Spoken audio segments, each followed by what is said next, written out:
Dear friends, I am making this video for you to make a noiseless audio file for your PowerPoint narration. I am Glad Mukesh, and my experience in solving the problem has been utilized here.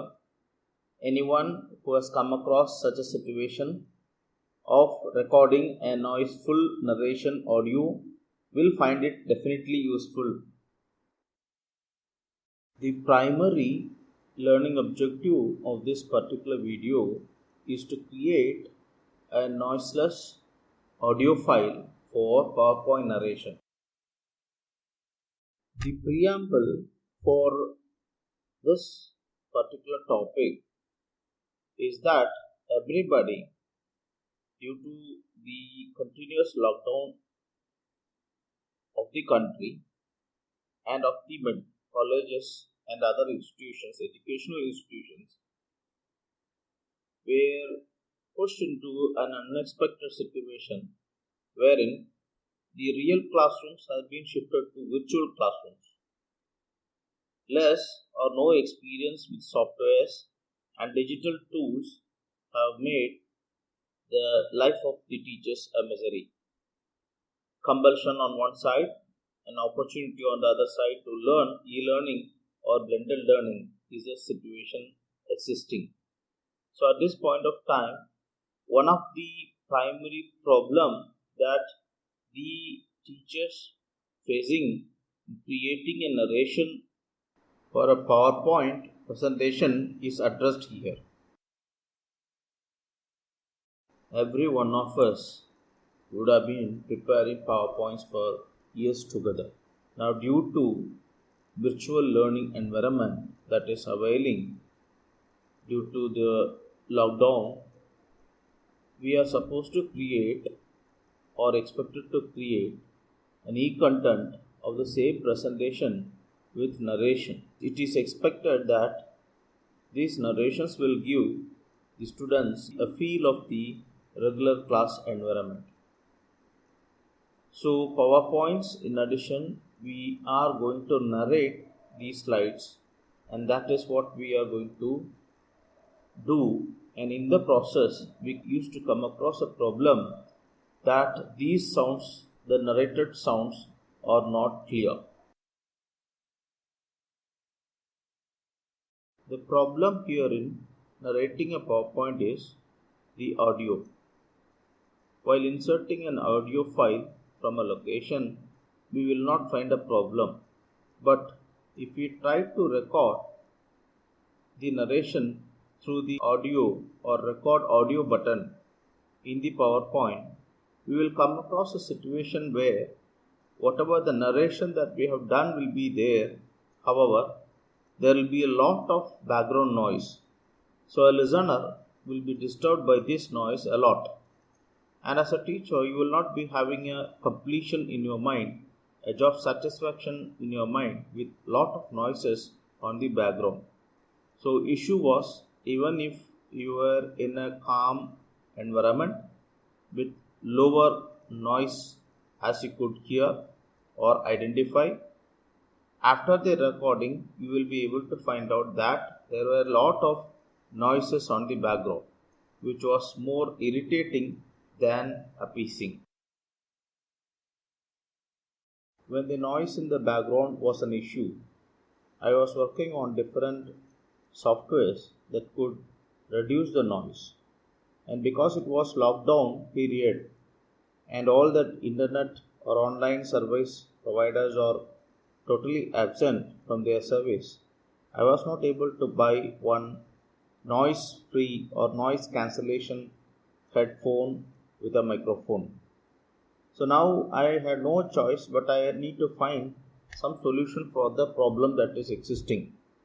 So the solution is this, that yes, it can be done with a noise free, crystal clear sound recorded from the microphone in the laptop and a clean environment. So it was an eureka moment. With no penny spent, the quality of audio has been enhanced with the crystal clear audio. The prerequisites that I will tell you to have is a laptop Windows 10 version, an inbuilt microphone, a noise-free calm environment. Additionally, I would also recommend you to download this small Audacity software which would help you to record the sound and edit the sound. So it can be downloaded from this website www.audacityteam.org, which will ask for a CAPTCHA to be filled in and then move on to the main homepage of the website. Also, you need to choose the Windows installer that is specific for Windows version of the Audacity. After installing, you can open up the file to understand the dashboard further in the future slides. As you open the Audacity after complete installation, you will be seeing these primary buttons as you see in any tape recorder or an application for a music player. You have the pause button, play button, stop button and record button. While you are recording your audio for narration, you will use the record button, but it can be either paused or stopped. So as it is seen in any other music player, it is the same, this button. Just be familiarized with this button so that operation becomes easy.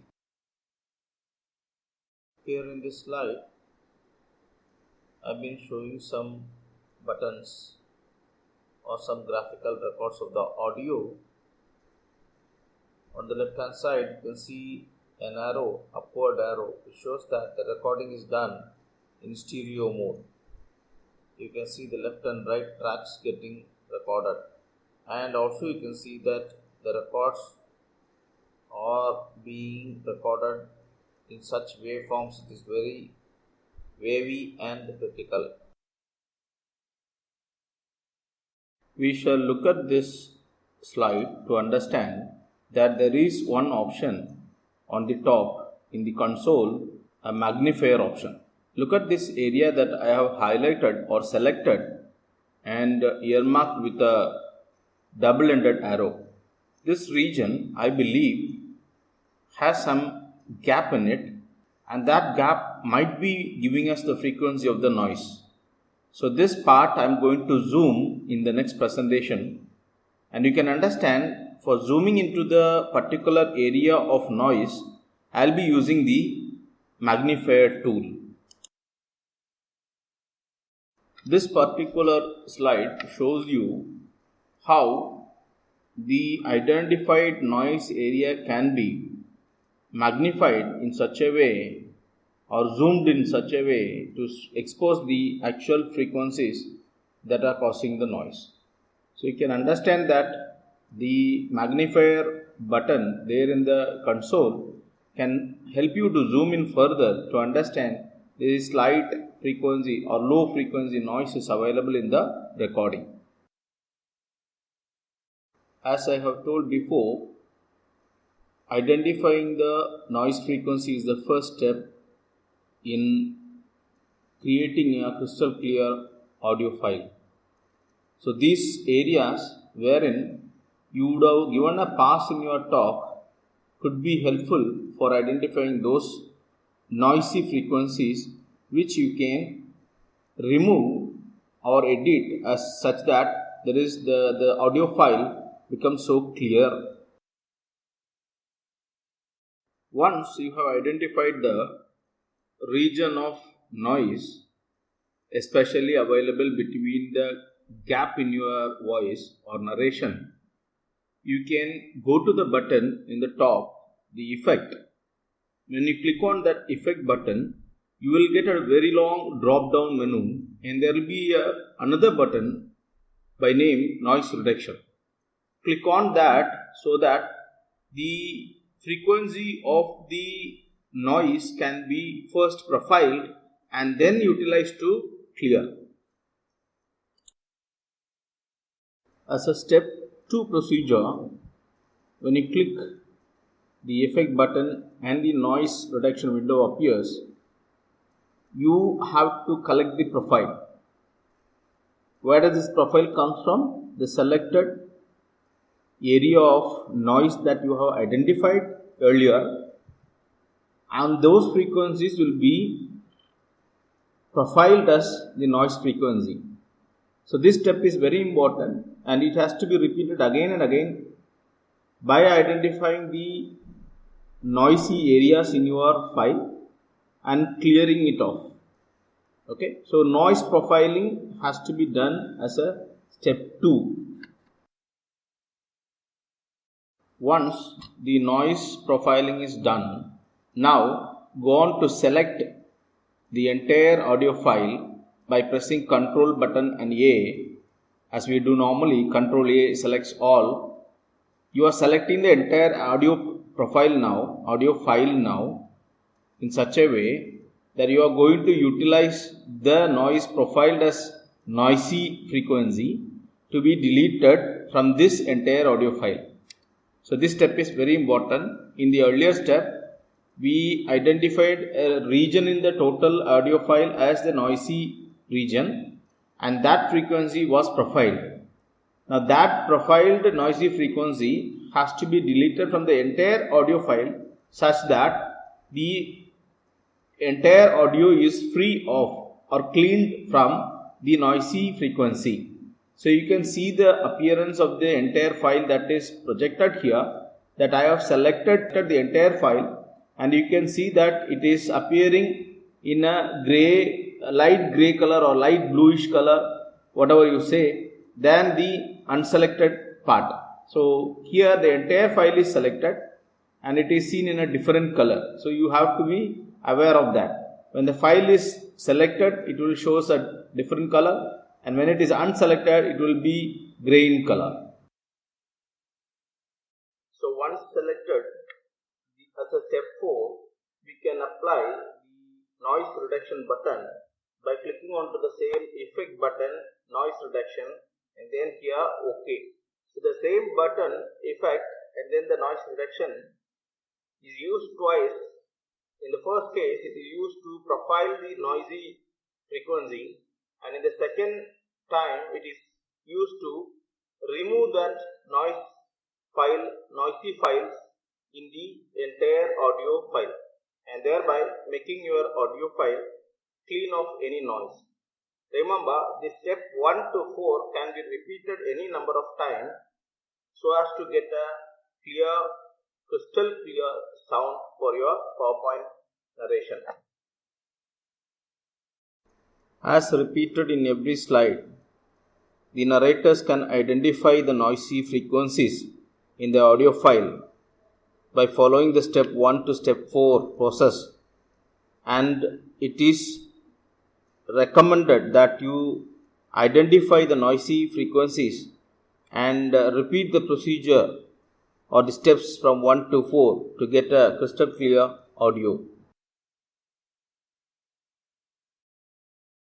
This slide clearly shows you, even after the first noise reduction procedure followed, you could see still some noisy frequencies remaining, and this could give you that hush noise at a very, very low volume. However, it will be a disturbance for the student or the listener.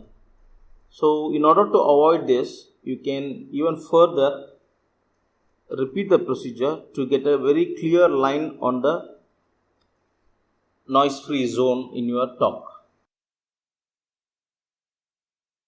Make sure at the end of this cleaning procedure, you get the baseline in between your audio track very clean as what I have shown here.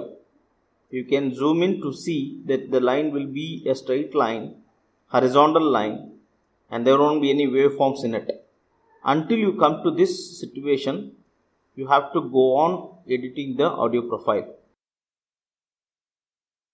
Now, once you are convinced by doing the playback again and again to get a clear sound, undergoing the repeated recommended audio cleaning procedure, noise reduction procedure, if you find your waveforms are clean and there is no noise in it, you have to go to the file, and in the export button there, you can either save it as an MP3 or WMV file. These two formats can save your audio, and this saved audio file can be inserted into the PowerPoint slide wherever or whenever it is required in the narration part. That is the difference between an MP3 file and a WAV file. These two files can be directly inserted into your PowerPoint slide. However, you can look at the difference in the storage space that they occupy. MP3 occupies 157 KB for a 11-second recording. The same 11-second recording WAV format will say 1.87 MB. So if you are considering it like 30 slides and 30 MB file of audio attached, then your file size will be greater than the permissible amount of 25 MB as an attachment for you to send in a Gmail account. But usually these narrated files, PowerPoints, will be definitely greater than 25 MB files, and hence what you can do is that you can store in your Google Drive and share the link to the students. So thereby you can have a document in your Google Drive saved, as well as the student can download it directly from the Google Drive. So these PowerPoints with the narrated audio will be more efficient than the simple sharing of PowerPoints.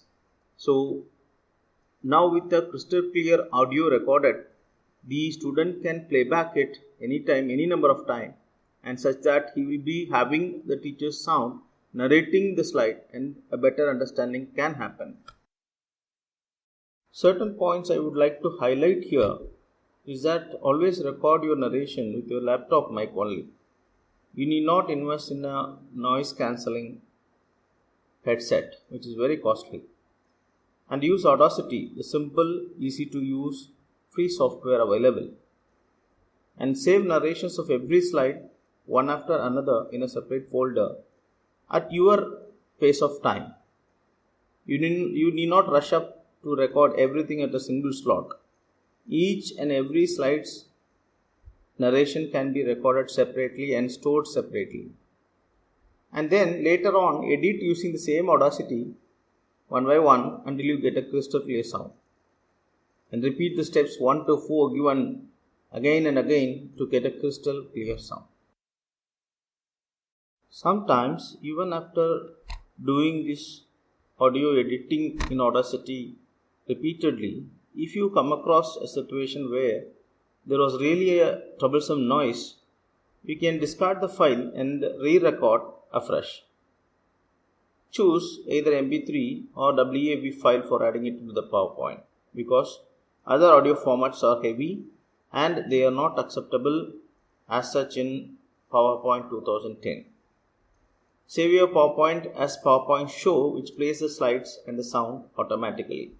There is one option after you narrate, add your files into the PowerPoint. You can save it as PowerPoint Show, PPTX. This will help you to share the file, and the student need not keep on moving the slides one by one. It goes on like a video, automatic slideshow. Dear friends, the problem that I came across in creating a narration for my PowerPoint made me to find out a solution for myself, and since I thought that it will benefit other learners as well as teachers, I have shared this. And if you find it to be beneficial to you and for others, kindly share this video to all such that let everybody get benefited out of it. Thank you for watching this video. Kindly share the video. Thank you.